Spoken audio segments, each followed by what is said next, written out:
আল্লাহ পাক রব্বুল আলামিন পবিত্র কোরআনে কারীমের মধ্যে বলেন, ওমা খালাকাতুল জিন্না ওয়াল ইনসা ইল্লা লিয়াবুদুন। মা খালাকাতুল জিন্না ওয়াল ইনসা বেখা জিস ইবাদত নিস্তে মাকসুদ আজ্জাহা।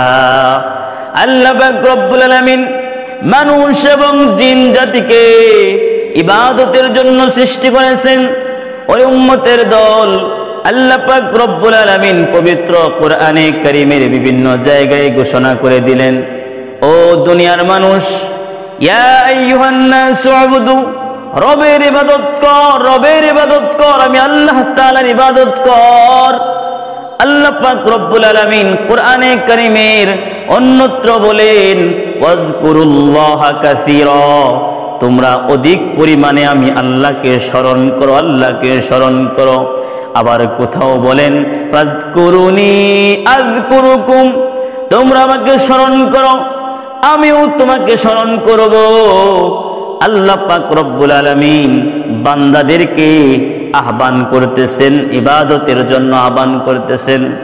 উম্মতের দল, এখন আমার প্রশ্ন হলো, বান্দা আল্লাহ তাআলার ইবাদত করবে, এটা কি বান্দার লাভের জন্য না আল্লাহর লাভের জন্য? আল্লাহ কেন বললেন?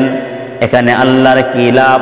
উম্মতের দল, আল্লাহ পাক রব্বুল আলামিনের এখানে কোনো লাভ নাই, বরং বান্দা আল্লাহ তাআলার ইবাদত করে সে জান্নাতে যাবে, এটা বান্দার লাভ। বান্দা গুনাহ করে, পাপ কাজ করে জাহান্নামের আগুনে জ্বলবে, এটা বান্দার জন্য ক্ষতি। চায় না, চায় না। মা তার সন্তানকে ভালোবাসে,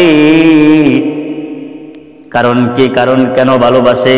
কারণ এটা সন্তানের প্রতি অনুগ্রহ, সন্তানের প্রতি দয়া, এজন্যই মা কিন্তু সন্তানকে ভালোবাসে। সুতরাং বাবাই যদি কয়, সন্তান ডানে একটা রাস্তা, বামে একটা রাস্তা, ডানের রাস্তাটা নিরাপদ, বামের রাস্তাটা বিপদ। এখন যদি সন্তান ইচ্ছা করিয়া বামের রাস্তায় গিয়ে বিপদে পড়ে, সেজন্য কিন্তু পিতা দায়ী নয়। আল্লাহ পাক রব্বুল আলামিন বলেন, আমি রাস্তা দুইটা দেখায়া দিলাম, ফারিকুম ফিল জান্নাহ ওয়া ফারিকুম ফিস সাঈর। একটা রাস্তা জান্নাতের আর একটা রাস্তা জাহান্নামের। জান্নাতের রাস্তার চলার স্বাধীনতা দিলাম, আবার জাহান্নামের রাস্তার চলার স্বাধীনতা দিলাম। ওই বিবেক নামের আদালত দিয়া দিলাম রে মুমিন। আল্লাহ পাক রব্বুল আলামিন মানুষদেরকে বিবেক দিলেন, আবার কুপবৃত্তিও দিলেন। ফেরেশতাদেরকে বিবেক দিলেন, কিন্তু কুপবৃত্তি দেন নাই। এই কারণেই ফেরেশতাগণ সকল গুনাহ থেকে পবিত্র। আর পশুদেরকে আল্লাহ পাক রব্বুল আলামিন কুপবৃত্তি দিলেন, কিন্তু বিবেক দিলেন না। সেজন্যই একটা পশুকে যদি ফসলের জমিনের উঠানে যদি বেঁধে রাখা হয়, সে কখন রশি চিরে ওই ফসলটাকে নষ্ট করবে, সেটা বিবেক দেয়া বিবেচনা করবে না। মালিক কত কষ্ট করে রোদ বৃষ্টি অপেক্ষা করে, কত কষ্ট করে পানির প্রয়োজনে পানি দিয়েছে, সারের প্রয়োজনে সার দিয়েছে, কত মেহনত করে ফসলটা উৎপন্ন করেছে, আমি কেন নষ্ট করব? সে কিন্তু এটা বিবেচনা করবে না, বরং একটু সুযোগ পেলেই সে ফসলের জমি খাবে এবং নষ্ট করবে। এবং মানুষদেরকে আল্লাহ পাক রব্বুল আলামিন বিবেক দিলেন, আবার কুপবৃত্তিও দিলেন। সুতরাং মানুষের বিবেক যদি কুপবৃত্তির উপর প্রাধান্য পাইয়া যায়, তখন সে ফেরেশতার সমপর্যায়ে পৌঁছে যায়। আর মানুষের কুপবৃত্তি যদি বিবেকের উপর প্রাধান্য পায়, তাহলে সে পশুর চেয়েও নিচে নেমে যায়।